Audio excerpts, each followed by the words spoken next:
નમસ્કાર મિત્રો, આજના વિડીયોમાં આપણે વાત કરીશું જો તમારે દ્વારકા, જામનગર, રાજકોટ, વિરમગામ, મહેસાણા, પાલનપુર, સિદ્ધપુર જેવા શહેરથી હરિદ્વાર આવવું હોય તો આજના વિડીયોમાં હું તમને એક એવી ટ્રેનની વાત કરીશ જે ટ્રેન આ બધા શહેરોમાંથી પસાર થઈને હરિદ્વાર અને દહેરાદૂન બંને જગ્યાએ આવતી હોય છે. તમારે આ બંને સ્ટેશનોમાંથી કોઈ પણ સ્ટેશન આવવું હોય તો તમે આ ટ્રેનમાં સફર કરીને આરામથી આવી શકશો. જો તમારે દહેરાદૂન પણ જવું હોય તો આ ટ્રેન એ દહેરાદૂન પણ જતી હોય છે. અને આજના વિડીયોમાં હું તમને આ ટ્રેનની સંપૂર્ણ માહિતી આપી દઈશ કે આ ટ્રેન એ દ્વારકા, ઓખા, ગુજરાતમાં આ બધા શહેરોથી કેટલા વાગે ચાલે છે અને આપણને કેટલા વાગે હરિદ્વાર અને દહેરાદૂન પહોંચાડતી હોય છે. અને જાણીશું કે આ ટ્રેન એ અઠવાડિયામાં કયા દિવસે ચાલે છે, કેટલા વાગે ચાલે છે અને જો તમે આ ટ્રેનમાં સફર કરીને હરિદ્વાર આવી રહ્યા છો તો આ ટ્રેનમાં આપણને ભાડું કેટલું લાગતું હોય છે. એ બધી જ બાબતોનું આજે હું તમને વિસ્તારપૂર્વક વર્ણન કરીશ જેથી તમને આ ટ્રેનમાં સરળતાથી સફર કરીને આરામથી હરિદ્વાર આવી શકો. અને વિડીયોને શરૂ કરતા પહેલા જો તમે હજી સુધી અમારા આ વિડીયો પર નવા હોવ તો વિડીયોને એક લાઇક કરીને નીચેથી ચેનલને સબસ્ક્રાઇબ કરવાનું ના ભૂલતા. હું તમારા માટે આવી જ અવનવો વિડીયો લાવતો રહું છું. અને હું છું તમારી સાથે અમિત ગુજરાતી અને આજે વાત કરીશું ઓખાથી હરિદ્વાર અને દહેરાદૂન માટે ચાલતી એવી ટ્રેનની.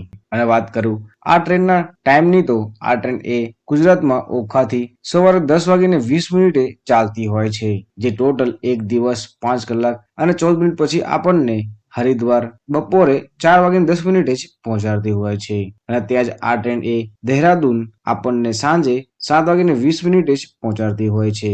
અને વાત કરું આ ટ્રેનના નંબરની તો આ ટ્રેનનો નંબર એ 19,565 રહેતો હોય છે.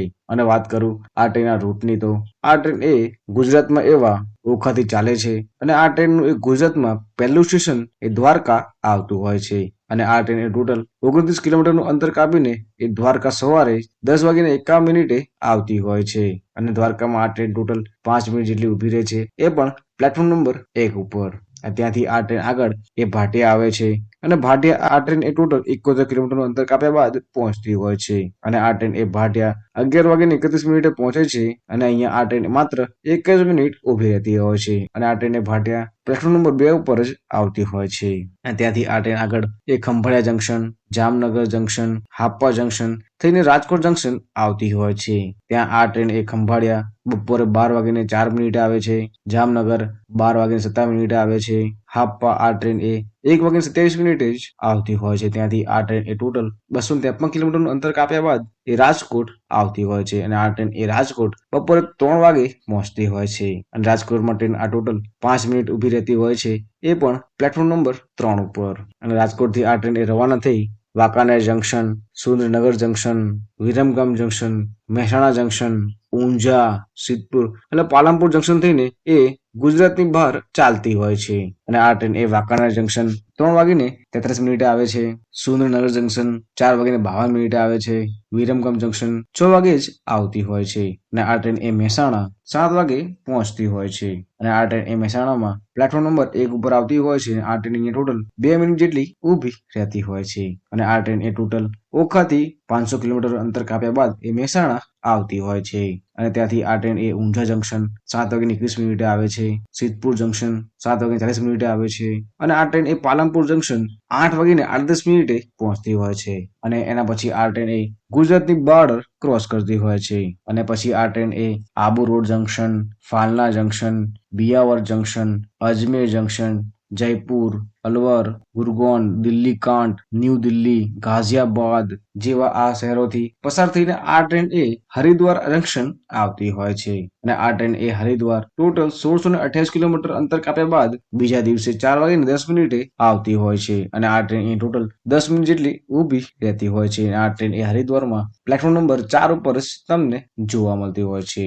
જો તમારે હરિદ્વારથી આ ટ્રેનમાં સફર કરીને દહેરાદૂન આવવું હોય તો પણ તમે આ ટ્રેન એ પસંદ કરી શકો છો, કેમ કે હરિદ્વારથી આ ટ્રેન એ પસાર થઈને દહેરાદૂન પણ જતી હોય છે. અને આ ટ્રેન એ દહેરાદૂન આપણને 7:20 જ પહોંચાડતી હોય છે.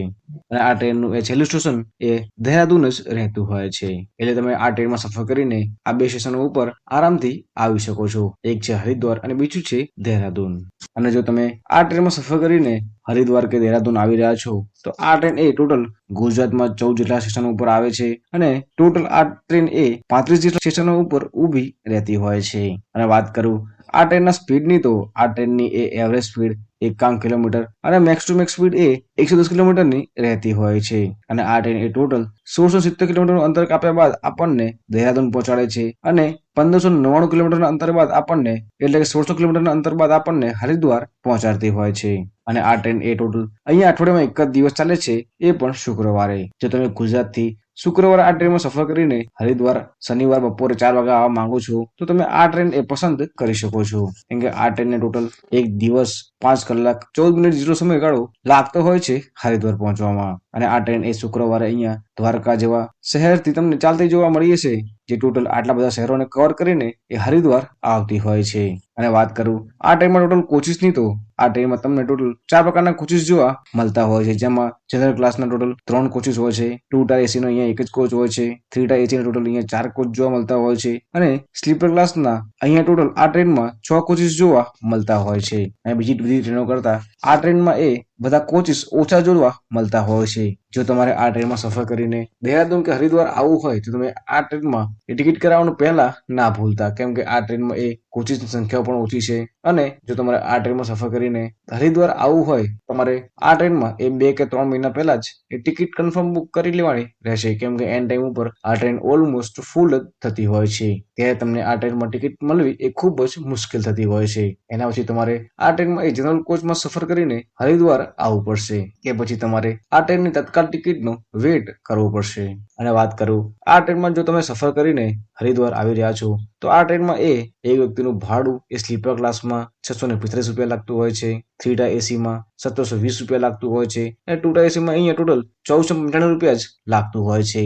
અને આ ટ્રેનમાં તમને ટોટલ આ 3 જ પ્રકારના કોચિસ જોવા મળતા હોય છે, જેમાં એક નોન એસી સ્લીપર ક્લાસ જોવા મળતું હોય છે, બીજું 3 ટાયર એસી જોવા મળતું હોય છે, અને ત્રીજું છે 2 ટાયર એસી. આ 3 કોચમાંથી તમને જે બી કોચ અનુકૂળ લાગે એમાં તમે સફર કરીને આરામથી હરિદ્વાર આવી શકશો.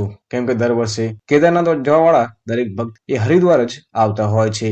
અને હરિદ્વારથી તમને ડાયરેક્ટ બસ મળી જશે, જેમાં તમે સફર કરીને આરામથી કેદારનાથ પણ આવી શકશો. અને જો તમે 2024માં ગુજરાતના આ બધા શહેરોમાંથી કોઈ પણ શહેર કેદારનાથ જવા માટે આવો છો, તમારે સૌપ્રથમ આવવું પડતું હોય છે હરિદ્વાર. તો તમે હરિદ્વાર આ ટ્રેનમાં સફર કરીને આરામથી આવી શકશો. અને આ ટ્રેનમાં તમે સફર કર્યા બાદ હરિદ્વાર આવશો તો તમે હરિદ્વારથી જ ઘણી બધી એવી બસો જોવા મળી હશે, જેમાં તમે સફર કરીને આરામથી કેદારનાથ જઈ શકશો. કેમ કે 4 ધામની ઘણી બધી અહીંયા ટ્રાવેલ્સ ચાલતી હોય છે, જેમાં તમે સફર કરીને આ 4 ધામની યાત્રા પણ કરી શકશો. કેમ કે બધી બસો એ હરિદ્વારથી જ તમને ચાલતી જોવા મળતી હોય છે. અને જો તમારે આ ટ્રેન વિશે તમને કંઈ પૂછવું હોય તો નીચે મને કોમેન્ટ બોક્સમાં પૂછી શકો છો, હું એનો આન્સર તમને જરૂરથી આપીશ. અને અમારો આ વિડીયો તમને કેવો લાગ્યો છે એ પણ નીચે કોમેન્ટ બોક્સમાં કહેવાનું ના ભૂલતા. અને જો તમે હજી સુધી અમારા આ વિડીયોને એક લાઇક નથી કર્યું તો વિડીયોને જલ્દીથી એક લાઇક કરીને આ વિડીયો તમારા મિત્ર જોડે શેર કરવાનું ના ભૂલતા, જેની જોડે તમે હરિદ્વાર કે કેદારનાથ કે 4 ધામ યાત્રા જવાનો પ્લાન બનાવી રહ્યા છો.